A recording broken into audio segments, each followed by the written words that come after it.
Hello மக்களே, hi, welcome back to my channel. இன்னைக்கு நம்ம சேனலில் ஒரு அருமையான ரெசிபி தான் பார்க்க போகிறோம். அதுதான் என்னென்னு கேட்டிங்கன்னா, கேரமலைஸ்ட் ஆல்மண்டுங்க. நம்ம கிட்ஸ் எப்போதுமே நட்ஸ் எல்லாம் ராவா அப்படியே சாப்பிட்டு அவங்களுக்கு சாப்பிட்டு அழுத்து போயிடும் இல்லைங்களா. ஸோ அதுக்காக ஒரு சேஞ்சுக்காக நான் சிக்குக்கு கேரமலைஸ்ட் ஆல்மண்ட் மேக் பண்ண போகிறேன். ஸோ அதோட ரெசிபியை தான் நான் உங்களுக்கு ஷேர் பண்ண போகிறேன். ஸோ நம்ம வீடியோக்குள்ளே போகிறதுக்கு முன்னாடி இது வரைக்கும் நம்ம சேனலை யாரெல்லாம் சப்ஸ்கிரைப் பண்ணாமல் பார்த்துட்டு இருக்கீங்களோ அவங்களாம் சப்ஸ்கிரைப் பண்ணிவிடுங்க. அப்படி பக்கத்தில் இருக்க பெல் ஐக்கனை கிளிக் பண்ணிட்டு வீடியோ பார்க்க கண்டினியூ பண்ணுங்க. வாங்க நம்ம வீடியோக்குள்ளே போகலாம். இப்போ நம்ம செய்ய ஸ்டார்ட் பண்ணிடலாம். அதுக்கு நல்ல ஒரு ஹெவி பாட்டம் உள்ள பேனாக எடுத்துக்கிட்டேன். ஸோ அந்த பேன் ஹீட் ஆனதுக்கப்புறம் ஒரு 1/2 கப் சுகர் சேர்த்துடலாம். ஸோ மெஷரிங் கப்பில் நான் 1/2 கப் எடுத்து சேர்த்துக்கிட்டேன். இதுக்கு எப்போதுமே பார்த்தீங்கன்னா நல்லா ஹெவி பாட்டம் உள்ள பாத்திரமாக எடுத்துக்கோங்க. பேன் இல்லாட்டி பாத்திரத்தில் பண்ணுறீங்கன்னா ரொம்ப திக்கான இதாக எடுத்துக்கோங்க. அப்போ தான் இந்த சுகர் சிரப் செய்கிறதுக்கு நம்மளுக்கு கரெக்டாக இருக்கும். இல்லைனா தீஞ்சு போயிடும், அடி பிடிச்சிக்கும், இது மாதிரிலாம் ஆகிடும். ஸோ இந்த பேனில் ஃபஸ்ட்டு சுகரை மட்டும் போட்டு லைட்டாக மிக்ஸ் பண்ணிவிட்டு அதுக்கப்புறம் 1/4 கப் மட்டும் தண்ணி விட்டு இதில் தண்ணி கொஞ்சம் பார்த்து தாங்க விடணும். நம்ம சிறப்பாக செய்ய போகிறதுல கேரமல் பண்ண போகிறோம். ஸோ அதனால் தண்ணி கம்மியாக தான் நீங்கள் ஊற்றணும். தண்ணி நிறையா ஊற்றிட்டிங்கன்னா ஒழுங்காக கேரமல் ஆகாது. ஸோ 1/4 டம்ளராக நான் ஊற்றி அதோட கன்சிஸ்டன்சியை பார்த்து நான் மிக்ஸ் பண்ணிகிட்டே இருக்கேன். இப்போ சர்க்கரை நல்லா கரைஞ்சிருக்கு ஓரளவுக்கு. ஸோ இந்த ஸ்டேஜில் நம்ம என்ன பண்ண போகிறோம் அப்படின்னு கேட்டிங்கன்னா, பாதாம் தான் உள்ளே இப்போயே சேர்த்துடலாம். அப்போ தான் பாதாமில் நல்லா அந்த சுகர் சிரப்பில் உள்ளே இறங்கும். ஸோ அதுக்கு ஃபஸ்ட்டு 1/4 கப்பு ஒரு கப்பில் பாதாம் எடுத்துக்கிட்டேன். ஸோ அந்த 1/4 கப் அளவு பாதாம் எடுத்துகிட்டு அதை நல்லா ஒரு வாட்டி மிக்ஸ் பண்ணி விட்டுட்டு திரும்பி அந்த 1/4 கப்பு இருக்குது இல்லைங்களா மெஷரிங் கப், அதுலேயே ஒரு 1/4 கப்பு அந்த அளவுக்கு நான் எடுத்துக்கிட்டேன். ஸோ டோட்டலாக பார்த்திங்கன்னா இது ஒரு 3/4 கப் நான் எடுத்திருக்கேன் அப்படின்னே சொல்லலாம். ஸோ இதை நல்லா ஃபஸ்ட்டு மிக்ஸ் பண்ணிட்டேன். இதில் எல்லா சைடும் நல்லா மிக்ஸ் ஆகிற மாதிரி. அதுக்கப்புறம் திரும்பி ஒரு 1/4 கப் நான் சேர்த்துருக்கேன் பார்த்திங்களா. ஸோ மொத்தமாக 3/4 கப் எடுத்து நல்லா மிக்ஸ் பண்ணியாச்சு. நான் இப்போ காமிக்கிற மாதிரி நல்லா மிக்ஸ் பண்ணி விட்டுக்கோங்க. எல்லா பாதாம்லேயுமே சுகர் நல்லா கோட் ஆகிற மாதிரி நம்ம பார்த்துக்கணும். ஸோ இதில் பொறுமை ரொம்ப முக்கியம், டைம் எடுக்கும். அதே மாதிரி அதுக்கு நம்ம விட்டுட்டு வச்சுட்டு எங்கேயும் போயிடக்கூடாது, பக்கத்துலேயே நின்று கிளறிட்டே இருக்கணும், அதுதான் முக்கியம்.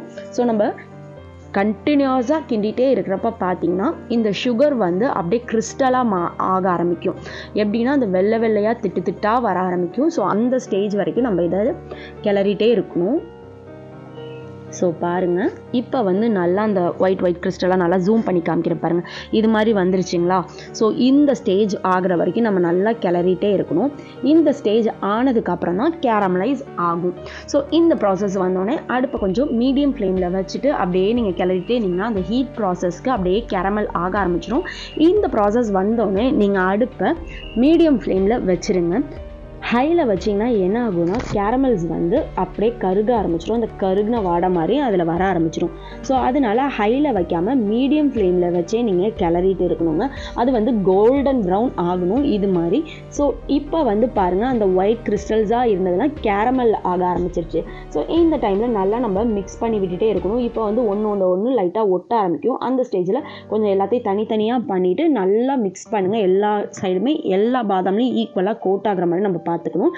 ஸோ ஒரு ஸ்பூனில் மட்டும் நான் பண்ணிட்டு இருந்தேன்னா, ஒரு கரண்டியில் மட்டும் பண்ணிட்டு இருந்தேன்னா அப்படியே ஒட்டிக்கிதும். ஸோ அதனால் 2 கரண்டி யூஸ் பண்ணி செப்பரேட் பண்ணி திரும்பி நல்லா கிண்டிகிட்டே இருந்தேன். ஸோ அதுக்கப்புறம் அடுப்பை ஆஃப் பண்ணிவிட்டு அது கூல் டவுன் ஆகிறதுக்குள்ளே டக்குன்னு ஒரு பட்டர் ஷீட் எடுத்துகிட்டு அதில் நம்ம எல்லாத்தையும் ட்ரான்ஸ்ஃபர் பண்ணிக்கலாம்.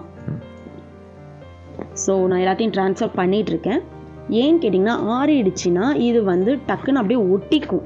ஸோ சூடாக இருக்கிறப்பே நம்ம டக்குன்னு ஒரு பட்டர் ஷீட்டில் மாற்றி அதை நல்லா ஸ்ப்ரெட் பண்ணி விட்டு தனித்தனியாக எடுத்து வச்சாதான் காஞ்சதுக்கும் தனித்தனி பாதாமாக ஒரு சாக்லேட் கேண்டீஸ் மாதிரி நம்மளுக்கு கிடைக்கும். ஸோ உடனே அதை நீங்கள் தனித்தனி பண்ணிவிடுங்க. இல்லை ஒட்டிக்கிச்சுன்னா அதுக்கப்புறம் நீங்கள் உடைக்கிறப்ப கொஞ்சம் தூளாக உடஞ்சி வர ஆரம்பிக்கும். அதுக்காக தான். ஸோ முடிஞ்ச அளவுக்கு எந்த அளவுக்கு செப்பரேட் பண்ண முடியுமோ அந்த அளவுக்கு செப்பரேட் பண்ணிடுங்க. ரொம்ப ஹாட்டாக இருக்கும், ரொம்ப கேர்ஃபுல்லாக ஹேண்டில் பண்ணுங்கள். இந்த கேரமல்ஸ் கையில் எல்லாம் பட்டுச்சுன்னா அப்படியே ஒரு மாதிரி வெந்து போன மாதிரி ஆகிடும். எனக்கே 2 வாட்டி பட்டுருச்சு. ஸோ அதனால் ரொம்ப கேர்ஃபுல்லாக ஹேண்டில் பண்ணுங்கள்.